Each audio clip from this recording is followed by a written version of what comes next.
Confié en su psicólogo mucho antes de confiar en mí mismo. Era la única persona que, según Laura, la estaba ayudando a curarse. Nunca imaginé que también fuera el hombre que la estaba deshaciendo por dentro, pieza a pieza. La primera vez que lo conocí, me dio la mano como si ya supiera quién era yo. No por lo que ella le hubiera contado, sino por algún cajón mental en el que me había colocado de antemano.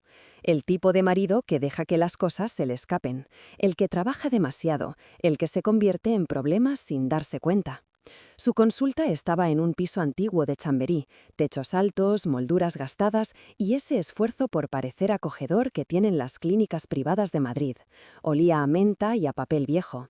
Había 2 sillones mullidos, una lámpara de pie con luz cálida y esa música de fondo que imita al agua y al viento, como si alguien hubiera metido una naturaleza falsa en un altavoz. Laura se sentó más cerca de él que de mí. Se inclinaba hacia adelante, los ojos brillantes de una forma que no veía desde hacía meses. Parecía viva allí dentro. Intenté no culpar al sitio por eso. «Este es Diego», dijo, con la mano en el regazo, girando el anillo de plata que le regalé hace 8 años. «Ha estado muy agobiado con el trabajo. Pensé que nos vendría bien venir los dos hoy».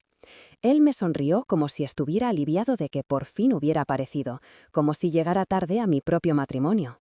«Me alegro de que estés aquí, Diego», dijo con esa voz suave, medida, entrenada. «Hacer esto requiere valor». Asentí sin fiarme de mi propia voz. Valor. Era una palabra bonita, otra forma de llamarle a la desesperación. Cuando tu mujer empieza a ir a terapia sola, te dices que está bien, que es sano.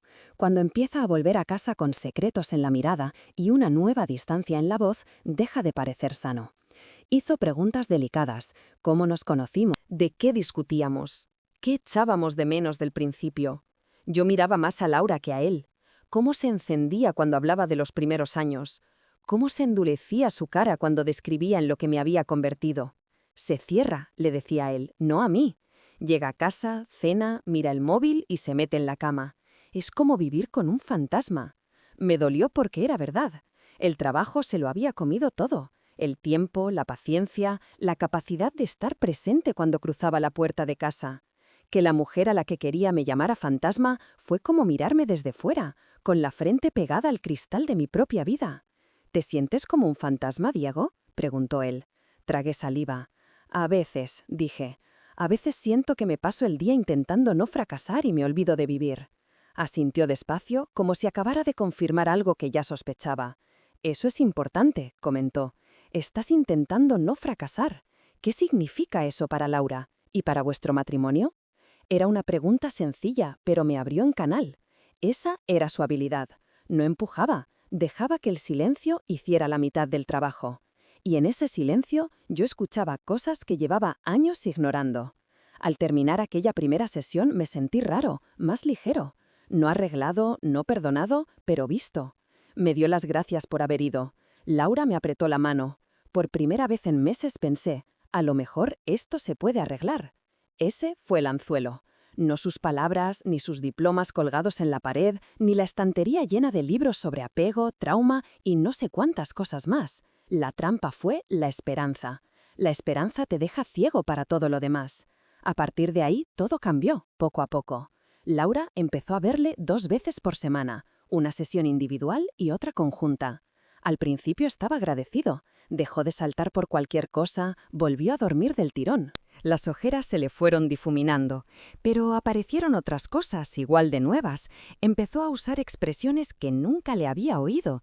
Carga mental, necesidades no atendidas, dinámicas tóxicas, retraerse como mecanismo de defensa. No sonaban a ella, sonaban a un idioma que había aprendido en otra parte y había traído a casa. Cuando discutíamos, ya no me decía «no me escuchas», decía cosas como «estás invalidando lo que siento» o «estás desviando el foco para no asumir tu parte». Lo decía tranquila, como una profesora corrigiendo a un alumno. Me hacía sentir pequeño. Una noche llegó más tarde que de costumbre. Yo estaba en el salón, con la tele apagada y el móvil en la mano, mirando sin ver. El reloj del pasillo ya había pasado esa hora en la que la preocupación se convierte en miedo. «¿Todo bien?», pregunté cuando entró, cerrando la puerta con cuidado. «¿Se te ha hecho tarde?». Se quedó inmóvil un segundo. Fue muy rápido, pero lo vi. Esa quietud de quien tiene que elegir una historia antes de abrir la boca. Sí, dijo, soltando el bolso en la silla. Ha tenido una paciente antes que yo, que se ha alargado. Hemos empezado tarde. Tenía que haberte escrito, lo siento. Se inclinó y me dio un beso fugaz en la sien. Olía a su perfume de siempre mezclado con ese aroma a menta que traía cada vez que salía de la consulta. Me repetí que estaba exagerando. Los psicólogas se retrasan, las consultas se alargan, pasa. Aún así, algo se movió dentro de mí, una fisura casi invisible. Con las semanas, la dinámica en su consulta cambió. Dejó de sentirse como algo que hacíamos los dos con él y empezó a parecer más bien que él y Laura me analizaban a mí. A veces le pillaba mirándola con algo extra, admiración quizá, orgullo o algo que entonces no quise nombrar. Decía frases que parecían colocarnos a cada uno en un papel. «Parece que Laura está haciendo mucho trabajo emocional», comentaba mirándola. «¿Sientes que la estás acompañando al mismo nivel, Diego?» Siempre mi nombre al final, como una carga. Empecé a sentirme el villano del relato que estaban construyendo juntos. Aún así seguí yendo, porque algunas noches, después de las sesiones, volvía a casa y se acurrucaba a mi lado en el sofá, con la cabeza en mi hombro, y hablábamos, de verdad, de cosas que teníamos enterradas desde hacía años. Esa sensación me bastaba para tragar el resto. Una tarde, tras una sesión especialmente dura en la que Laura se pasó casi media hora llorando, ella salió primero de la consulta y se fue al baño. Yo me quedé de pie, dudando. «Te espero en el coche», me dijo. Cuando se cerró la puerta del pasillo, me giré hacia él. «¿Está mejorando?», pregunté. Javier, que así se llamaba, cruzó los dedos sobre la mesa, fingiendo pensar. «Sanar no es una línea recta», dijo, «pero se está abriendo. Eso es un avance». «¿Hay algo que pueda hacer distinto en casa?», insistí. Sonrió con esa amabilidad profesional que no sabe si es real. «Ten paciencia con ella», contestó. «Está redescubriendo partes de sí misma que llevaba tiempo tapando. Eso puede ser confuso para la pareja. Intenta no ponerte a la defensiva. Déjale espacio para sentir». Redescubrir partes de sí misma. Yo entendí que se refería a que estaba aprendiendo a poner límites, a decir lo que le dolía. Me pareció algo bueno. No se me ocurrió que también podía significar aprender a imaginar una vida en la que yo no estuviera. Aquella noche, en la cama, se giró hacia mí en la oscuridad. «Sé que esto no es fácil para ti», susurró. ¿El qué? La terapia. Escuchar todo lo que digo allí. Sentir que no eres suficiente en algunas cosas. Me dolió, no porque fuera nuevo, sino porque por primera vez lo decía en voz alta. «¿Es eso lo que sientes?», pregunté. «¿Que no soy suficiente?». Tardó demasiado en contestar. «Siento que me he ido perdiendo dentro de esta vida», respondió, hablando despacio. «Y él me está ayudando a verlo». Me quedé mirando al techo. Las sombras se movían como si también estuvieran incómodas. Quise discutir, justificarme, sacar la lista entera de cosas que hacía por nosotros, por ella, por el futuro. Pero se le quebró un poco la voz en la última frase, y lo único que dije fue: «Si te ayuda, sigue». Esa noche tomé la decisión más absurda de mi vida: confiar en él, por completo, enterrar mi incomodidad, mis celos, mi desconfianza y poner en sus manos lo más frágil que tenía, a mi mujer. La ironía es que la traición nunca se siente como traición cuando empieza, se siente como mejora, como progreso, como ver a alguien que quieres salir de un túnel mientras tú te dices que eres lo bastante fuerte para quedarte a oscuras un rato más. Mirando atrás, hubo 100 detalles que podían haberme avisado. El modo en que empezó a arreglarse más para ir a terapia que para salir conmigo a cenar. Cómo se miraba en el espejo antes de salir de casa, se pintaba un poco los labios, se perfumaba. El brillo en los ojos cuando decía «hoy me ha removido mucho» o «Javier me ha hecho ver una cosa». En aquel momento no veía nada de eso con claridad, porque llevaba demasiado tiempo repitiéndome la misma frase: «confía». Una noche de jueves se fue a la terraza con el móvil. Yo me quedé en el salón, escuchando solo el zumbido lejano de los coches en la calle y su voz amortiguada a través del cristal. Hablaba bajito, no era voz de secreto, era peor, voz de confianza. Sabía que no debía escuchar. Me dije que eso era cruzar una línea que no quería cruzar. pero al final abrí un poco la puerta del salón, apenas un dedo, lo suficiente para oír una frase que se me clavó entre las vértebras. No, todavía no se lo he dicho. Necesito encontrar el momento. Se me heló el cuerpo. Cerré la puerta despacio y volví al fregadero, fingiendo fregar un vaso que ya estaba limpio. Cuando entró, se pasó una mano por el pelo, su gesto automático. ¿Con quién hablabas?, pregunté, fingiendo indiferencia. Se pensó un instante, luego sonrió. Con Marta, que está fatal con su novio. ¿Qué le pasa ahora?, dije, para seguirle el juego. Lo de siempre, que él va y viene, una pesadilla. Marta llevaba años con el mismo tío, sí, pero jamás la había oído llamar a Laura a esas horas. La mentira se sentó entre nosotros como un tercero. No dije nada más, porque seguía pensando que la amenaza, el peligro, venía de ella, de su insatisfacción, de la distancia que habíamos creado. Aún no había llegado a entender que a veces el peligro viene con título, despacho y número de colegiado. La siguiente señal fue aún más pequeña, pero más clara. Estábamos en una sesión conjunta y él le pidió a Laura que describiera un momento reciente en el que se hubiera sentido invisible. Ella habló de una noche en la que llegué tarde del trabajo y apenas cruzamos 2 frases. Él escuchaba como quien oye un testimonio en un juicio. Luego la miró con pena calculada. «Debe de haber sido muy duro», dijo. «Es importante que eso que sientes tenga sitio». Después giró la cabeza hacia mí. «¿Cómo te cae a ti ese dolor cuando la escuchas?». Era una buena pregunta, pero la forma en que la formuló me colocaba directamente en el banquillo. «Me duele», respondí. No sabía que se sentía así. «Y ahora que lo sabes», insistió, «¿qué vas a hacer con esa información?». Quise contestar que ya estaba haciendo cosas, que había bajado el ritmo en el trabajo, que me estaba sentando en este sillón precisamente por eso. Él asintió, volvió a hablar de constancia, de presencia, de compromisos. Las palabras se mezclaban en mi cabeza con otra idea mucho más sencilla.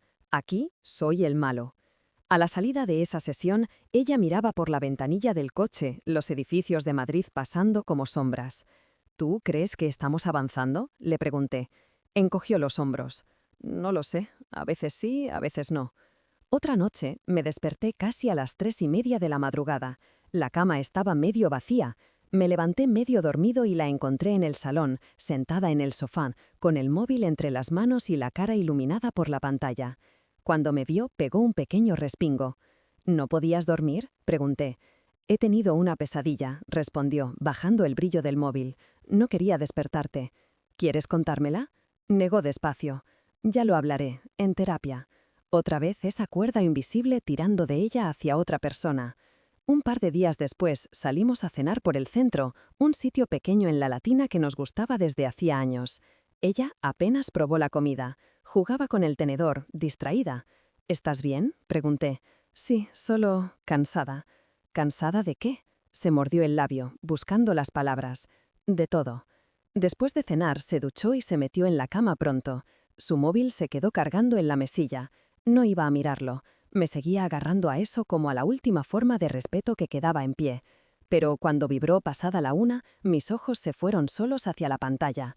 La notificación mostraba un mensaje de alguien guardado solo con una inicial, J, y el texto decía: «¿Se lo has dicho?».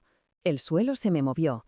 No fue rabia lo que sentí primero, fue vértigo, porque en ese momento no era un mensaje aislado, era la pieza que encajaba con todos los detalles anteriores.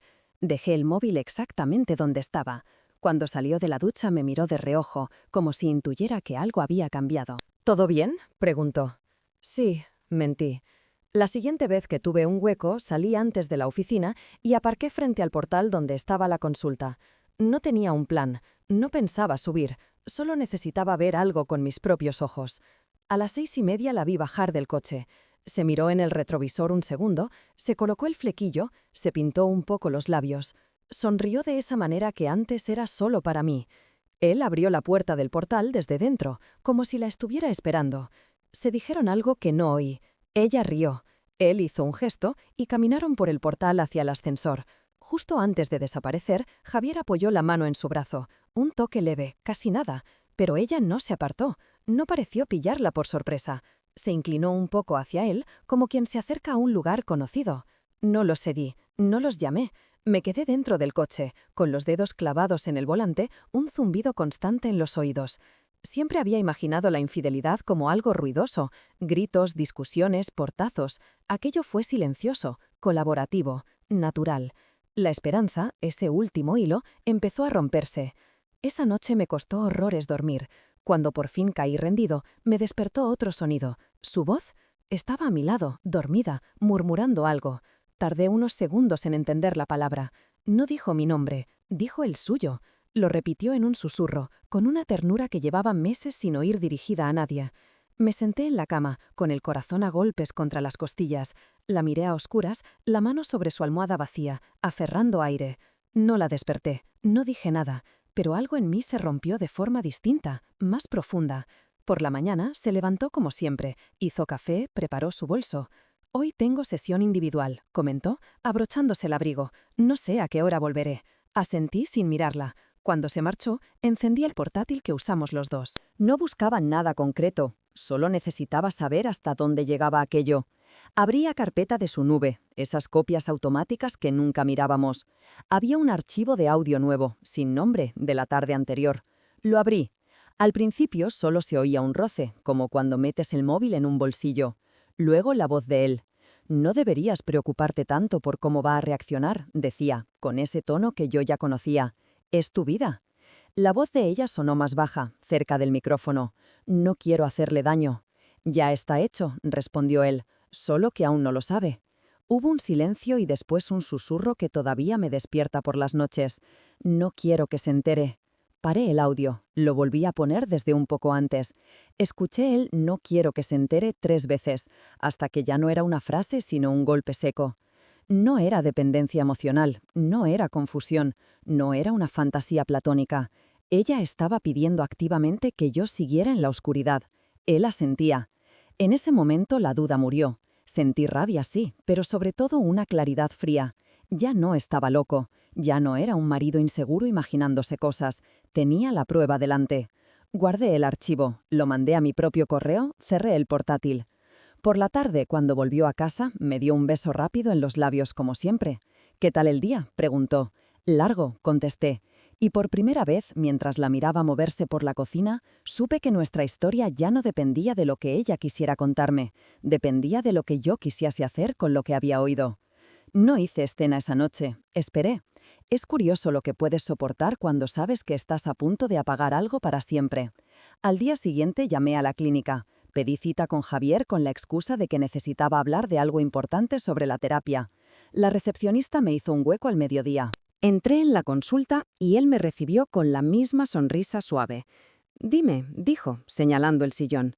No me senté. «Vamos a esperar a que llegue Laura», respondí.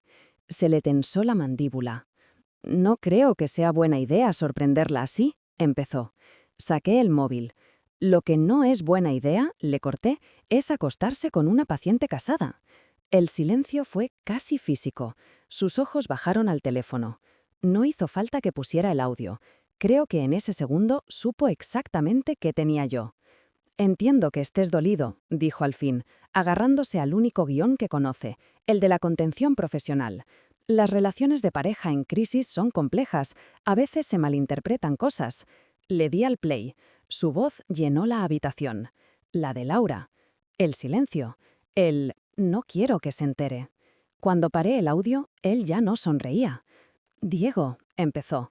«No digas mi nombre como si fuera un paciente», dije. «Has cruzado todas las líneas posibles, la personal, la profesional, la decente». Abrió la boca, la volvió a cerrar. En ese momento se oyó la puerta de la consulta. La recepcionista anunció desde fuera. «Ha llegado Laura». Javier dudó. «Dile que pase», le dije. La puerta se abrió. Laura entró con su bolso colgado del hombro. Se quedó quieta al verme y luego miró a Javier, buscando explicación. «¿Qué hacéis aquí los dos?», preguntó. No le di tiempo a construir nada. «Lo sé», dije. Se le cayó el bolso al suelo. «Diego». La voz ya venía rota. «¿Cuánto tiempo?», pregunté. Se llevó una mano a la boca. Miró al psicólogo, como si él pudiera salvarla también de esto. Él no dijo nada. «¿Cuánto tiempo?», repetí. «Meses», susurró al fin. Lo sentí como un puñetazo. Meses de acostarse en mi cama, sabiendo que estaba en otra parte conmigo. Meses de verme sentirme culpable por no llegar a todo, mientras ella se iba deslizando fuera de nuestra vida a escondidas. No quería que pasara, balbuceó. Al principio solo hablábamos, me sentía menos sola, y cuando me quise dar cuenta, decidiste seguir, terminé yo. Se le saltaron las lágrimas. Estaba muy perdida. Tú ya no estabas, al menos no conmigo. Él me escuchaba. Te escuchaba porque tú venías a abrirte en canal, dije señalando a Javier, y él utilizó eso. Eso no se llama escuchar, se llama aprovecharse. Él decidió hablar por fin. Laura no es una niña, dijo. También tiene agencia. Ha tomado decisiones. La frase sonó tan fría que ella misma se encogió. Le miré. Si dices una palabra más, te denuncio aquí mismo y ahora mismo delante de ella, le dije, aunque ya lo voy a hacer, tranquilos. Se hizo un silencio pesado. Laura dio un paso hacia mí. «Podemos irnos a casa y hablar tú y yo», suplicó. «Sin él, sin grabaciones, solo nosotros». Yo también di un paso, pero hacia atrás. «Tú te fuiste hace mucho», respondí, solo que yo no me había dado cuenta. Sus ojos se llenaron de una desesperación que habría hecho que cualquiera se ablandara. «Te quiero», dijo, y dolió, porque quizá en alguna esquina confusa todavía era verdad. «Me querías poco», contesté, «o no como para parar esto». Me giré hacia Javier. «Vas a recibir noticias del colegio de psicólogos. Espero que tengas tus papeles en regla para cuando te llamen». No esperé respuesta. Salí de la consulta, atravesé la sala de espera sin mirar a nadie y bajé las escaleras como quien sale por última vez de un edificio en el que ya no vive. Esa fue la primera ruptura. La segunda fue más lenta. Esa misma tarde, Laura volvió a casa. Sus pasos por el pasillo sonaban diferentes, como si marcara el camino hacia otra vida. «¿Podemos hablar?», preguntó desde la puerta del salón. Asentí sin mirarla. Se sentó en la silla de enfrente, con las manos entrelazadas. «He acabado con él», dijo. «Le he dicho que no quiero verle más». La frase sonó menos heroica de lo que ella pretendía. «Tarde», respondí. Empezó a hablar atropelladamente, de cómo había empezado, de lo sola que se sentía, de las cosas que él le decía, de lo importante que se sintió por primera vez en mucho tiempo. Lloraba, se culpaba, le culpaba a él, me culpaba a mí sin atreverse a decirlo. La escuché entera, no porque quisiera reconciliarme, sino porque era lo mínimo que podía hacer por el hombre que fui, el que creyó que este matrimonio no se rompería del todo. Cuando terminó, se quedó en silencio. «¿Y ahora qué?», susurró. Tardé en contestar. «Ahora te vas a ir de casa», dije. «No hoy, pero pronto. No voy a compartir techo contigo como si aquí no hubiera pasado nada». Se tapó la cara. «No sé estar sin ti», confesó. Aquella frase, que en otro momento me habría ablandado, ahora me sonó más a costumbre que a amor. «Ya has estado sin mí», dije, solo que yo no me había enterado. Durante unas semanas convivimos como dos desconocidos que se esquivan en un pasillo estrecho. Ella dormía en el cuarto pequeño, yo en el dormitorio principal. Mis padres, cuando se lo conté, me ofrecieron volver a casa, pero preferí quedarme. Necesitaba estar en el escenario del crimen para entenderlo, para vaciarlo poco a poco. Puse la denuncia en el Colegio Oficial de Psicólogos de Madrid. Adjunté el audio, las fechas, las sesiones. Me contestaron con un correo lleno de lenguaje técnico. Infracción muy grave, relación inapropiada con paciente, apertura de expediente disciplinario. Lo leí 3 veces. No sentí satisfacción, solo una especie de justicia mínima. A Laura también la llamaron de la clínica. «Me ha dicho que le he destrozado la carrera», me contó una tarde, sentada en la mesa de la cocina, con los ojos hinchados. «Que he exagerado todo, que tú me has manipulado». No me sorprendió. «Ha perdido a una paciente y a su tapadera», dije. «No le queda otra que culpar a alguien». Ella jugueteaba con la taza, mirando el fondo como si allí hubiera respuestas. «Me siento sucia», susurró, «y vacía». Algo en mí se ablandó, no por compasión romántica, sino por humanidad. A pesar de todo, era la mujer con la que había compartido más de una década. «No eres sucia», repliqué, «eres humana. Has hecho cosas muy jodidas, pero no eres lo que él te decía ni lo que tú te estás llamando ahora. Solo que eso lo tendrás que aprender lejos de mí». Al cabo de un mes se fue. Encontró un piso pequeño en Carabanchel, compartido al principio con una amiga. Vino con su hermana a por sus cosas. Nos repartimos los muebles de IKEA como si repartiéramos un botín absurdo. Este sofá para ti, esta mesa para mí, las plantas ya veremos. Antes de cerrar la puerta detrás de ella, nos quedamos un instante uno frente al otro. ¿Crees que algún día podrás perdonarme?, preguntó.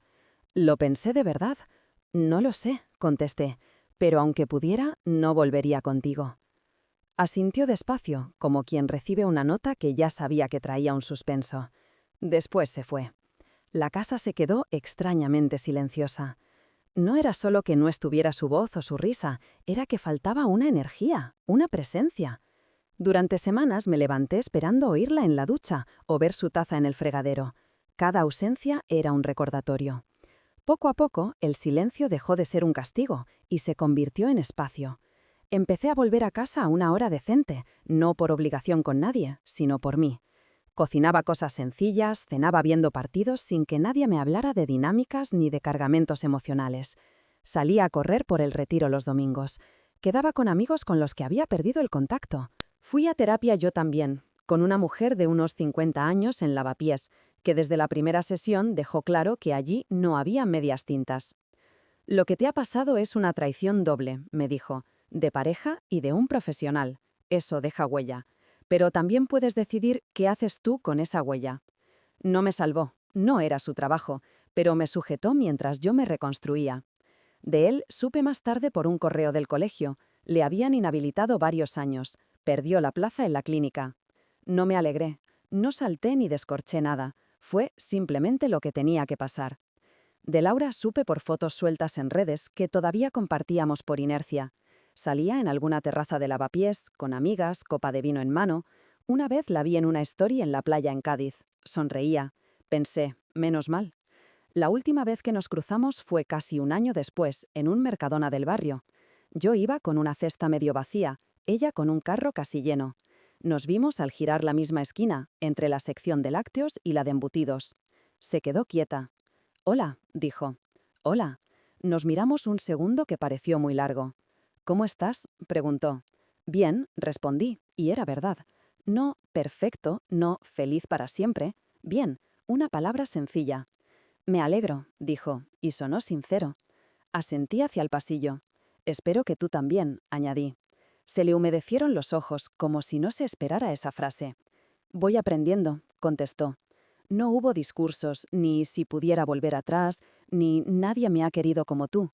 Solo dos personas que un día compartieron una vida y ahora comparten apenas un pasillo de supermercado. Seguimos cada uno hacia un lado, empujando nuestros carros.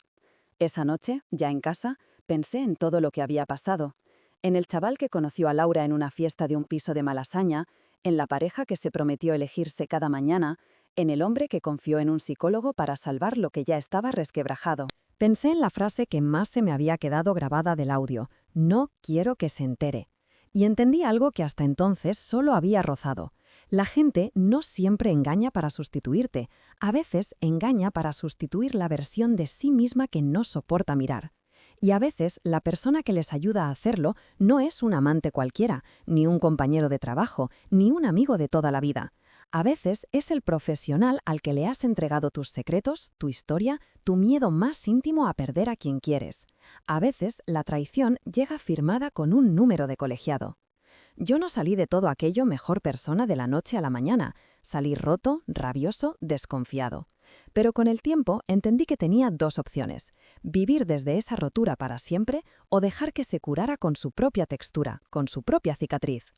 Ahora, cuando alguien me dice que está pensando en ir a terapia de pareja, no le suelto mi historia como un aviso del fin del mundo. Solo le digo dos cosas: que se asegure de que el profesional entiende que está jugando con vidas de verdad, no con casos clínicos, y que nunca, pero nunca, deje de confiar en su propia intuición cuando algo se le encoja en el estómago. Porque yo confié en el psicólogo de mi mujer mucho antes de confiar en mí mismo, y él sabía exactamente lo que estaba haciendo con esa ventaja.